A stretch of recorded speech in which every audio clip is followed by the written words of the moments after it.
எல்லா புகழும் இறைவனுக்கே. Hello friends, welcome to Keelakarai kitchen. இன்னைக்கு நம்ம சேனலில் கீழக்கரை ட்ரெடிஷ்னல் கல்யாண சாப்பாடு தான் பார்க்க போகிறோம். எங்கள் ஊரில் பொதுவாக கல்யாண வீடுகளில் இந்த மாதிரி தான் சமைப்பாங்க. இந்த சாப்பாடை சாப்பிட்டவங்களுக்கு தெரியும் அது எம்புட்டு ருசியாக இருக்குன்னு சொல்லிட்டு. கல்யாணத்தில் என்னென்ன ரெசிபி செய்வாங்கன்னு சொல்லிட்டு எல்லாத்தையுமே ஒரே வீடியோவில் சொல்லியிருக்கேன். ஸோ வீடியோவை கடைசி வரைக்கும் ஸ்கிப் பண்ணாமல் பாருங்கள். இப்போ வாங்க வீடியோக்குள்ளே போகலாம். ஃபர்ஸ்ட் கல்யாணத்தோட மெயின் டிஷ் நெய்ச்சோறு தான் பார்க்க போகிறோம். இந்த கீ ரைஸ் செய்கிறதுக்கு ஒரு அகலமான பாத்திரத்தில் 50 கிராம் கீயை சேர்த்துக்கிறேன். கீ சேர்த்ததுக்கப்புறம் அது கூடவே 25 கிராம் கோகோனட் ஆயில் சேர்த்துக்கிறேன். இப்போது எண்ணெய் நல்லா சூடானதும் இதில் 3 பட்டை, 4 கிராம்பு, 4 ஏலக்காய் சேர்த்துக்கிறேன். ஃபஸ்ட்டு ரைஸ் எவ்வளோன்னு சொல்லல, இன்றைக்கி நான் 1/2 கிலோ சாப்பாட்டு ரைஸில் செய்ய போகிறேன். ஸோ பட்டை, கிராம்பு, ஏலக்காய் நல்லா பொரிஞ்சு வாசனை வந்ததுக்கப்புறம் இதில் ஒரு ரம்பலை, ஒரு கொத்து கருவேப்பிலையை சேர்த்துக்கிறேன். ஸோ ரம்பலையை கட் பண்ணி சேர்த்துக்கோங்க. கருவேப்பிலை சின்ன சைஸில் இருந்தால் 2 கொத்து கூட ஆட் பண்ணிக்கோங்க. இப்போ இதுவும் பொரிஞ்சு வாசனை வந்ததுக்கப்புறம் இதில் பல்லாரி வெங்காயத்தை ஒன்று சேர்த்துக்கிறேன். ஒரு சின்ன சைஸ் பல்லாரி வெங்காயத்தை இந்த மாதிரி ஸ்லைஸாக கட் பண்ணி வச்சுருக்கேன், அதை தான் சேர்த்துருக்கேன். இதுக்கு நம்ம வெங்காயம் பொன்னிறமாற வரைக்கும் வதக்க வேணாம், ஜஸ்ட் கண்ணாடி பதம் வர வரைக்கும் வதக்குனா போதும். நெக்ஸ்ட்டு 50 கிராம் சின்ன வெங்காயத்தை ஆட் பண்ணிக்கிறேன். இதுவும் அதே மாதிரி தான், இதையும் ரொம்ப நேரம் வதக்க வேணாம், கண்ணாடி பதம் வர வரைக்கும் வதக்கினா போதும். இதுக்கு நம்ம சின்ன வெங்காயம் அண்ட் பெரிய வெங்காயம் ரெண்டுமே சேர்த்து செய்யும்போது ரொம்ப நல்லா இருக்கும். இப்போ இதில் 1 டீஸ்பூன் இஞ்சி பூண்டு பேஸ்ட் ஆட் பண்ணிக்கிறேன்.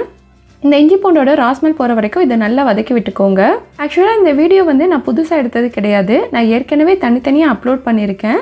ஸோ இப்போ எல்லாத்தையும் மொத்தமாக சேர்த்து ஒரே வீடியோவில் கொடுத்துருக்கேன். அடுத்து இதில் கோகோனட் மில்க் சேர்த்துக்கலாம். ஸோ ஒரு சின்ன சைஸ் தேங்காய் அரைச்சி பால் எடுத்து வச்சுருக்கேன். அது கூட தண்ணி சேர்த்து 1 கப் அரிசிக்கு 2.5 கப் தண்ணி வீதம் அளந்து ஆட் பண்ணிக்கோங்க. ஸோ 2 கப் அரிசின்னா 5 கப் அளவு தண்ணி சேர்த்துக்கோங்க. இப்போ நம்ம வாஷ் பண்ணி வச்சுருக்கிற அரிசியை சேர்த்துக்கலாம். இதுக்கு நான் சாப்பாட்டு அரிசி தான் சேர்த்துருக்கேன். எங்கள் ஊரில் ட்ரெடிஷ்னலாக இந்த அரிசி தான் சேர்ப்பாங்க. இப்போது இதுக்கு தேவையான அளவு சால்ட் சேர்த்துட்டு இதை நல்லா கலந்து விட்டுக்கோங்க. இதில் நம்ம தேங்காய் பால் சேர்த்துருக்கிறதுனால இதை அப்படியே நம்ம விட்டுட்டோம்னா மேலே திரண்ட மாதிரி வந்துடும். ஸோ அதனால் நல்லா கலந்து விட்டுக்கோங்க. இதை நம்ம அப்பப்போ கலந்து விட்டுட்டு இருக்கணும், இல்லைனா தேங்காய் பால் தனியாக மேலே படிஞ்சிடும், ரைஸோடு சேர்ந்து மிக்ஸ் ஆகாது. இந்த சம்மர் வெக்கேஷனில் எங்கள் ஊரில் நிறைய கல்யாணங்கள் நடக்கும். ஸோ கல்யாணத்துக்கு போக முடியாதவங்க கல்யாண சாப்பாடு சாப்பிட முடியலையே அப்படின்னு சொல்லிட்டு ஃபீல் பண்ணாதீங்க. கண்டிப்பாக இந்த வீடியோவை பார்த்து நீங்களே வீட்டில் செஞ்சு ட்ரை பண்ணுங்கள். இப்போது தண்ணி எல்லாமே நல்லா உள்ளே போயிடுச்சு. ஸோ ரைஸை ஒரு தடவை நல்லா மிக்ஸ் பண்ணி விட்டுட்டு சமப்படுத்திக்கோங்க. அடுத்து நம்ம மூடி போட்டு ஒரு 10 நிமிஷம் லோ ஃப்ளேமில் வச்சு எடுத்துட்டோம்னா ரைஸ் உதிரி உதிரியாக சூப்பராக வெந்து வரும். தண்ணி எல்லாமே உள்ளே போனதுக்கப்புறம் தீயை ஹை ஃப்ளேமில் வைக்காதீங்க, கீழே அடிப்பிடிச்சிடும். இந்த கீ ரைஸ்க்கு இந்த அளவுக்கு கோகோனட் மில்க் சேர்த்தா தான் டேஸ்ட் பக்காவாக இருக்கும்.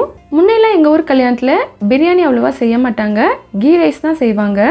இந்த கலரி சாப்பாடுக்கு வேலை கொஞ்சம் அதிகம், ஏன்னா எல்லாமே தனித்தனியாக ப்ரிப்பேர் பண்ணணும். பாருங்கள், கீ ரைஸ் நல்லா கமன்னு ரெடி ஆகிடுச்சு, நல்லா உதிரி உதிரியாகவும் வந்திருக்கு. பிரியாணி எவ்வளோ தான் டஃப் கொடுத்தாலும் இந்த நெய்ச்சோறு கறி தாளிச்ச காம்போவை கண்டிப்பாக அடிச்சுக்கிடவே முடியாது. இந்த ரைஸ் மட்டும் இருந்தாவே போதும், இது கூட நம்ம பூண்டு ஊறுகாய் வச்சு சாப்பிட்டாவே அவ்வளோ பிரமாதமாக இருக்கும். இப்போது கல்யாண காம்போவில் first preparation ghee rice ready ஆகிடுச்சு, மெயின் டிஷ் ரெடி ஆகிடுச்சு. அடுத்து நம்ம சைட் டிஷ் ரெடி பண்ணலாமா? அடுத்து நம்ம செய்ய போகிறது கலரி கறி. இதுக்கு 1/2 கிலோ கறி எடுத்திருக்கேன். இது குக்கரில் செஞ்சு காமிக்க போகிறேன். ஃபஸ்ட்டு ஒரு குக்கரில் கீயும் ஆயிலும் சேர்த்து 50 கிராம் அளவு எடுத்துக்கோங்க.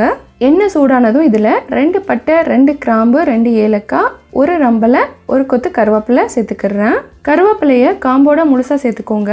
எங்கள் ஊர் ரெசிபீஸில் கண்டிப்பாக ரம்பலை இருக்கும். ஸோ ரம்பலை இல்லாதவங்க ஸ்கிப் பண்ணிக்கோங்க, ரம்பலை சேர்த்தா நல்ல மணமாக இருக்கும். இந்த ஸ்பைசஸ் எல்லாமே நல்லா பொரிஞ்சு வாசனை வந்ததுக்கப்புறம் இதில் கட் பண்ணி வச்சுருக்கிற ஒரு பெரிய சைஸ் பல்லாரி வெங்காயத்தையும் 2 பச்சை மிளகாயும் சேர்த்துக்கிறேன். கூடவே தேவையான அளவு சால்ட்டும் ஆட் பண்ணிக்கிறேன். எங்கள் ஊர் கலரி கறிக்கு ரொம்பவே ஃபேமஸ், இது எல்லாருக்குமே தெரியும். ஸோ இது நெய்ச்சோருக்கு மட்டும் இல்லை, மற்ற டிஃபன் வெரைட்டிஸ் கூட சாப்பிட்றதுக்கும் ரொம்ப நல்லாயிருக்கும்.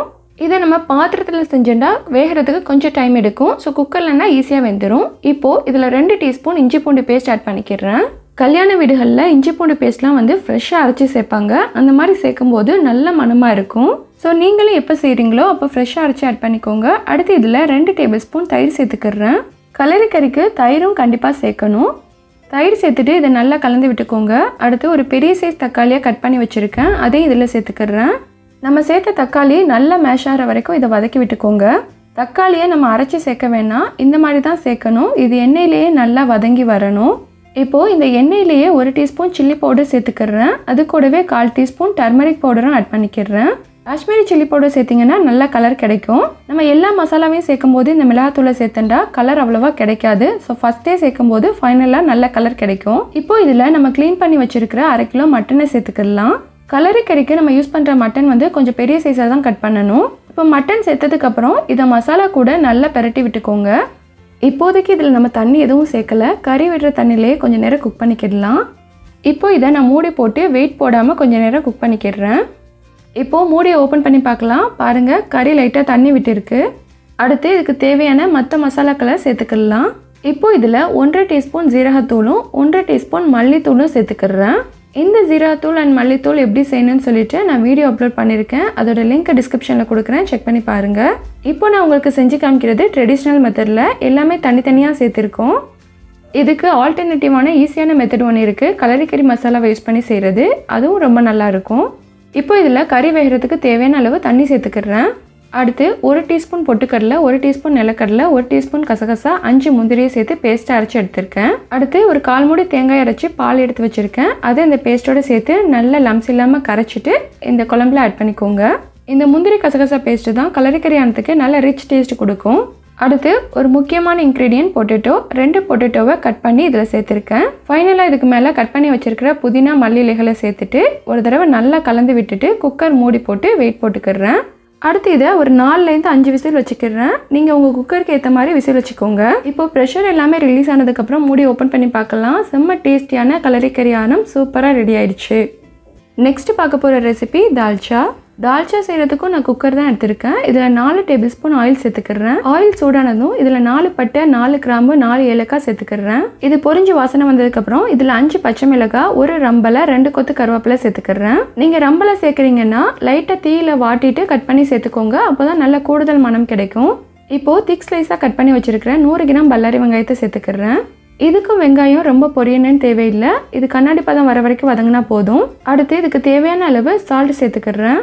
கல்யாண வீடுகளில் செய்யும்போது பெரிய பெரிய பாத்திரங்களில் தான் குக் பண்ணுவாங்க. பட் நம்ம வீட்டில் செய்கிறதுனால கம்மியான குவான்டிட்டியில் குயிக்காக செய்கிறதுனால குக்கர் யூஸ் பண்ணியிருக்கோம். பட் மெத்தட் எல்லாமே இதே மாதிரி தான் செய்வாங்க. இப்போ இதில் 150 கிராம் கட் பண்ண தக்காளியை சேர்த்துக்கிறேன். தக்காளி சேர்த்து லைட்டாக வதக்குனதுக்கப்புறம் இதில் 3 டீஸ்பூன் இஞ்சி பூண்டு பேஸ்ட் ஆட் பண்ணிக்கிறேன். இதில் நம்ம சேர்த்துருக்க தக்காளி மேஷ் ஆகக்கூடாது, முழுசாக தெரியணும், அப்போ தான் நல்லாயிருக்கும். இப்போது நம்ம சேர்த்த இஞ்சி பூண்டு பேஸ்ட்டோட ரா ஸ்மெல் போனதுக்கப்புறம் இதில் நம்ம கட் பண்ணி வச்சுருக்கிற வெஜிடபிளை சேர்த்துக்கலாம். ஃபஸ்ட்டு கட் பண்ணி வச்சுருக்கிற 100 கிராம் கேரட்டை சேர்த்துக்கிறேன். இந்த மாதிரி ரவுண்ட் ஷேப்பில் கட் பண்ணிக்கோங்க. கேரட் கொஞ்சம் ஹார்டான வெஜிடபிள்ங்கிறதுனால ஃபஸ்ட்டு கேரட்டை சேர்த்துருக்கேன். தால்ச்சாக்கு கண்டிப்பாக கேரட் சேர்க்கணும், அப்போ தான் நல்லாயிருக்கும். கேரட் சேர்த்துட்டு லைட்டாக வதக்குனதுக்கப்புறம் இதில் கட் பண்ணி வச்சுருக்கிற 100 கிராம் பொட்டேட்டோவை சேர்த்துக்கிறேன். பொட்டேட்டோவை தோலை நீக்கிட்டு இந்த மாதிரி கட் பண்ணிக்கோங்க. அடுத்து ஒரு வாழைக்காயும் தோலை சீவிட்டு இந்த மாதிரி கட் பண்ணி எடுத்திருக்கேன். பொட்டேட்டோவையும் வாழைக்காயும் ஸ்கொயராக கட் பண்ணாமல் இந்த மாதிரி திக் ஸ்லைஸாக கட் பண்ணிக்கோங்க. அப்போ தான் வந்து தால்ச்சாக்கு நல்லாயிருக்கும். இப்போது வெஜிடபிள் சேர்த்துட்டு இதை நல்லா வதக்கி விட்டுக்கலாம். ஃபஸ்ட்டு கொஞ்சம் ஹார்டான வெஜிடபிள் சேர்த்து வதக்குனதுக்கப்புறம் நெக்ஸ்ட்டு 100 கிராம் கத்திரிக்காயை கட் பண்ணி வச்சுருக்கேன், அதை சேர்த்துக்கிறேன். கத்திரிக்காயை கட் பண்ண உடனே தண்ணியில் போட்டுருங்க. அப்போ தான் வந்து கருத்து போகாது, அதில் உள்ள காரெல்லாம் இறங்கும். இப்போது வெஜிடபிள் எல்லாமே சேர்த்ததுக்கப்புறம் இதை கொஞ்ச நேரம் நார்மல் மூடி போட்டு குக் பண்ணிக்கிடுறேன். நம்ம எல்லா இன்க்ரீடியன்ஸுமே ஆட் பண்ணதுக்கப்புறம் குக்கர் மூடி போட்டுக்கிடலாம். இப்போ இதில் மசாலாத்தூள் சேர்த்துக்கிறேன். 1 டீஸ்பூன் மிளகாய்த்தூள், 2 டீஸ்பூன் மல்லித்தூள், 2 டீஸ்பூன் ஜீரகத்தூள் சேர்த்துக்கிறேன். மசாலாத்தூள் சேர்த்துட்டு இதோட ராஸ்மெல் போகிற வரைக்கும் குக் பண்ணிக்கிடலாம். அடுத்து இதில் வேக வச்சு எடுத்து வச்சுருக்கிற மட்டன் பருப்பு கலவையை சேர்த்துக்கிடலாம். இதுக்கு 100 கிராம் துவரம்பருப்பு, 50 கிராம் கடலைப்பருப்பை நல்லா தண்ணியில் வாஷ் பண்ணிவிட்டு 2 மணி நேரம் ஊற வச்சுருக்கேன். இது கூட மட்டனோட போன் அண்ட் நுரையீரல் 1/4 கிலோ, 1/2 டீஸ்பூன் மஞ்சள் தூள், 1 லிட்டர் தண்ணி சேர்த்துட்டு இதை 4-5 விசில் வச்சு எடுத்து இதில் ஆட் பண்ணிக்கிறேன். தால்ச்சா திக்காக இருக்கிற மாதிரி இருந்துச்சுன்னா எக்ஸ்ட்ரா கொஞ்சம் தண்ணி சேர்த்துக்கோங்க. ஃபைனலாக தான் இதில் நம்ம மாங்காய் சேர்க்கணும். அப்போ தான் வந்து மாங்காய் கொஞ்சம் முழுசாக தெரியும். ஸோ ஒரு சின்ன சைஸ் மாங்காவை தோலை நீக்கிட்டு கட் பண்ணி எடுத்திருக்கேன், அதை இதில் சேர்த்துக்கிறேன். அப்புறம் சின்ன நெல்லிக்காய் சைஸ் அளவு புளியை கரைச்சி எடுத்திருக்கேன், அதையும் சேர்த்துக்கிறேன். கூடவே கொஞ்சமாக வந்து லெமன் பிக்கிள் ஆட் பண்ணிக்கிறேன். இதுக்கு எங்கள் ஊரில் அடை ஊறுகான்னு சொல்லுவாங்க. இது எப்படி செய்யணும்னு சொல்லிட்டு நான் ஆல்ரெடி வீடியோ போட்டிருக்கேன். இது சேர்த்தா தான் கீழக்கரை ட்ரெடிஷ்னல் தால்ச்சாவோட ரியல் டேஸ்ட் கிடைக்கும். இப்போது பருப்பு கொதிக்க ஆரம்பித்ததுக்கப்புறம் இதில் நம்ம தேங்காய் பால் சேர்த்துக்கலாம். ஒரு 1/4 மூடி தேங்காயை அரைச்சி பால் எடுத்து வச்சுருக்கேன், அதை இதில் சேர்த்துக்கிறேன். தேங்காய் பால் கண்டிப்பாக சேர்க்கணும். தேங்காய் பால் சேர்த்ததுக்கப்புறம் இதை நல்லா கலந்து விட்டுக்கோங்க. நம்ம இதில் மாங்காய் சேர்க்கறதுனால புளியோட அளவை கம்மி பண்ணிடணும், ஏன்னா வந்து தால்ச்சா ரொம்ப புளிக்க ஆரம்பிச்சிடும். ஃபைனலாக இதில் கட் பண்ணி வச்சுருக்கிற புதினா மல்லி இலைகளை சேர்த்துக்கிறேன். இது கொஞ்சம் அதிகமாகவே சேர்த்துக்கோங்க, அப்போ தான் நல்ல மணமாக இருக்கும். இது சேர்த்ததுக்கப்புறம் எல்லாத்தையும் நல்லா ஒரு முறை கலந்து விட்டுட்டு குக்கர் மூடி போட்டு வெயிட் போட்டுக்கிடலாம். இது விசில் போட வேணாம், 2-3 நிமிஷத்துலேயே கொதிக்க ஆரம்பிச்சிடும். அப்புறம் ஸ்டவ் ஆஃப் பண்ணிடலாம். இப்போ ப்ரெஷர் எல்லாமே ரிலீஸ் ஆனதுக்கப்புறம் மூடி ஓப்பன் பண்ணி பார்க்குறேன். டேஸ்டியான கீழக்கரை தால்ச்சா ரெடி. நெக்ஸ்ட்டு கல்யாண சமையலில் 4th பார்க்க போகிற ரெசிபி வந்து டொமேட்டோ ஜாம். ஃபஸ்ட்டு ஒரு கடாயில் 2 டேபிள் ஸ்பூன் கீ சேர்த்துக்கிறேன். கீ சூடானதும் இதில் 10 முந்திரியை ஆட் பண்ணிக்கிறேன். 10 முழு முந்திரியை உடச்சி ஆட் பண்ணியிருக்கேன். ஸோ இதுவே வந்து பாதி முந்திரியாக இருந்துச்சுன்னா நீங்கள் 20 சேர்த்துக்கோங்க. இப்போ இந்த முந்திரியை நம்ம நெய்யில் வறுத்துக்கலாம். இது லைட்டாக கலர் சேஞ்ச் ஆனதுக்கப்புறம் இதில் 10 கிஸ்மிஸ் ஆட் பண்ணிக்கிறேன். இந்த ஸ்டேஜில் சேர்த்தா தான் இது ரெண்டுமே கரெக்டாக பொரிஞ்சு வரும். ஸோ இது பால் மாதிரி உப்பி வரும். வந்ததுக்கப்புறம் இதை எடுத்துடலாம். இது ஃபைனலாக நம்ம ஜாமுக்கு மேலே சேர்க்குறதுக்கு ரெடி பண்ணி எடுத்தியாச்சு. இது இருக்கட்டும். அடுத்து இந்த ஜாமோட மெயின் இன்க்ரீடியன்ட் வந்து தக்காளி. ஸோ 300 கிராம் தக்காளி எடுத்திருக்கேன். இப்போது தக்காளியில் உள்ள சென்டர் போர்ஷன் எல்லாத்தையும் கட் பண்ணிவிட்டு இதை ஒரு மிக்ஸி ஜாரில் சேர்த்து அரைச்சி எடுத்துக்கலாம். இப்போது முந்திரி கிஸ்மிஸை வறுத்த அதே கடாயிலேயே நான் அரைச்சி எடுத்து வச்சுருக்க தக்காளி சேர்த்துக்கிறேன். இப்போது தக்காளியோட பச்சை வாசனை அண்ட் ஈரப்பதம் போகிற வரைக்கும் இதை நல்லா வதக்கி விட்டுக்கலாம். இந்த கீழக்கரை கல்யாண சாப்பாடு அண்ட் சஹன் சாப்பாடில் டேஸ்ட்டை என்ஹான்ஸ் பண்ணி காமிக்கிறதே இந்த டொமேட்டோ ஜாம் தான். எல்லாமே காரமாக இருக்கிறப்போ இந்த மாதிரி ஒரு ஸ்வீட் வச்சு சாப்பிட்றதுக்கு அட்டகாசமாக இருக்கும். இந்த ஜாமை நம்ம ரெடி பண்ணி ஃப்ரிட்ஜில் ஸ்டோர் பண்ணி வச்சுட்டோம்னா நமக்கு தேவையான போது எடுத்து யூஸ் பண்ணிக்கிடலாம். இந்த ஜாம் வந்து சாப்பாட்டு கூட மட்டும் இல்லை, சும்மா சாப்பிட்றதுக்கும் அருமையாக இருக்கும். இப்போ பாருங்கள், தண்ணி எல்லாமே வந்து ஓரளவுக்கு வற்றிட்டு வருது. இப்போ இதில் 7 டேட்ஸை வந்து சீட்ஸை ரிமூவ் பண்ணி எடுத்து வச்சுருக்கேன். அதை சேர்த்துக்கிறேன். வெறும் தக்காளி மட்டும் சேர்க்காம இது கூட டேட் சேர்க்கும்போது ரொம்ப டேஸ்ட்டாக இருக்கும். இப்போது நம்ம சேர்த்த டேட்ஸும் இது கூட சேர்ந்து நல்லா மேஷ் ஆனதுக்கப்புறம் இதில் நம்ம சுகர் சேர்த்துக்கலாம். இப்போது இதில் நம்ம சுகர் சேர்த்துக்கலாம். இதுக்கு நான் 100 கிராம் சுகர் சேர்க்குறேன். இந்த அளவு இதுக்கு சேர்த்தா தான் நல்லாயிருக்கும். நீங்கள் உங்கள் ஸ்வீட்னஸ்க்கு ஏற்ற மாதிரி பார்த்து ஆட் பண்ணிக்கோங்க. சுகர் சேர்த்துட்டு இதை நல்லா கலந்து விட்டுக்கோங்க. சுகர் எல்லாமே மெல்ட் ஆயிடும். சுகர் நல்லா கரைஞ்சி திக்காக ஆரம்பிக்கும். ஃபைனலாக இதில் 1/4 டீஸ்பூன் வந்து காடமம் பவுடர் சேர்த்துக்கிறேன். ஏலக்காய் தூள் சேர்க்கறதுனால வாசனை நல்லாயிருக்கும். பாருங்கள், நல்லா திக்காக ஆரம்பிச்சிருச்சு. கடைசியாக இதில் நம்ம வறுத்து எடுத்து வச்சுருக்கிற முந்திரி திராட்சையை அப்படி நெய்யோடு சேர்த்து ஆட் பண்ணிக்கிறேன். இப்போது எல்லாத்தையும் நல்லா கலந்து விட்டுட்டிங்கன்னா அருமையான டொமேட்டோ ஜாம் ரெடி ஆகிடும். இதை நல்லா ஆறுனதுக்கப்புறம் ஒரு பாட்டிலில் போட்டு ஃப்ரிட்ஜில் ஸ்டோர் பண்ணி வச்சு ரொம்ப நாளைக்கு சாப்பிடலாம். அடுத்து ஃபைனலாக பார்க்க போகிற ரெசிபி என்னென்னா குட்டீஸ்க்கு ரொம்ப பிடிச்ச சிக்கன் ஃப்ரை. இதுக்கு ஒரு பிளேட் எடுத்திருக்கேன். இதில் 2 டேபிள் ஸ்பூன் தயிர், 1 teaspoon lemon juice, 4 teaspoon cornflour, தேவையான அளவு salt, 3 teaspoon Kashmiri chilli powder சேர்த்துட்டு இது எல்லாத்தையும் நல்லா மிக்ஸ் பண்ணி விட்டுக்கோங்க. அடுத்ததாக இதில் க்ளீன் பண்ணி வச்சுருக்கிற 3/4 கிலோ சிக்கனை சேர்த்து இதை நல்லா பெரட்டி விட்டுக்கிடலாம். சிக்கனில் இந்த மாதிரி கட்டிங்ஸ் போட்டிங்கன்னா மசாலா உள்ளே நல்லா இறங்கும். இதுக்கு உப்பு காரம்னா கொஞ்சம் தூக்கலாக இருந்துச்சுன்னா நல்லாயிருக்கும். ஸோ குட்டீஸ் வந்து கல்யாண வீடுகளில் இதை தான் ரொம்ப விரும்பி சாப்பிடுவாங்க. கல்யாண வீடுகளில் எவ்வளோ தான் டிஷ் இருந்தாலும் அவங்களோட ஃபோக்கஸிங் எல்லாமே வந்து இந்த சிக்கனில் தான் இருக்கும். இப்போது இந்த பெரட்டின சிக்கனை ஒரு 1/2 மணி நேரம் அப்படியே மூடி வச்சுருங்க. எப்போவுமே வந்து மசாலா பெரட்டின உடனே வந்து ஃப்ரை பண்ணாமல் இந்த மாதிரி மேரினேட் பண்ணி வச்சுட்டு ஃப்ரை பண்ணும்போது செம்ம டேஸ்ட்டாக இருக்கும்.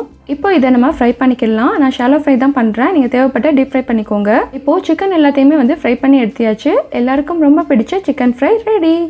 அவ்வளோதான் ஃப்ரெண்ட்ஸ், இதுதான் கீழக்கரை கல்யாண சாப்பாடு. நான் தனித்தனி வீடியோவாக போட்டதை எல்லாத்தையும் மொத்தமாக சேர்த்து ஒரே வீடியோவிலே கொண்டு வந்துட்டேன். கல்யாண சாப்பாடை மிஸ் பண்ணுறவங்க நீங்களே வீட்டில் அதே டேஸ்ட்லேயே செஞ்சிடலாம். இப்படி தான் வந்து எல்லாத்தையும் ப்ரிப்பேர் பண்ணி மொத்தமாக சஹனில் வச்சு பரிமாறுவாங்க. ஸோ வீடுகளுக்கு கொடுத்து விடுவாங்க. இந்த சஹன் சாப்பாடை நடுவில் வச்சுட்டு சுற்றியும் 4-5 பேர் உட்காந்து சாப்பிடுவாங்கல்ல, சான்ஸே இல்லை. ஓகே ஃப்ரெண்ட்ஸ், எத்தனை பேர் வந்து கல்யாணத்துக்கு ஊருக்கு போக முடியலன்னு ஃபீல் பண்ணுறீங்களோ, ஸோ கண்டிப்பாக வீட்டில் செஞ்சு அசத்துங்க.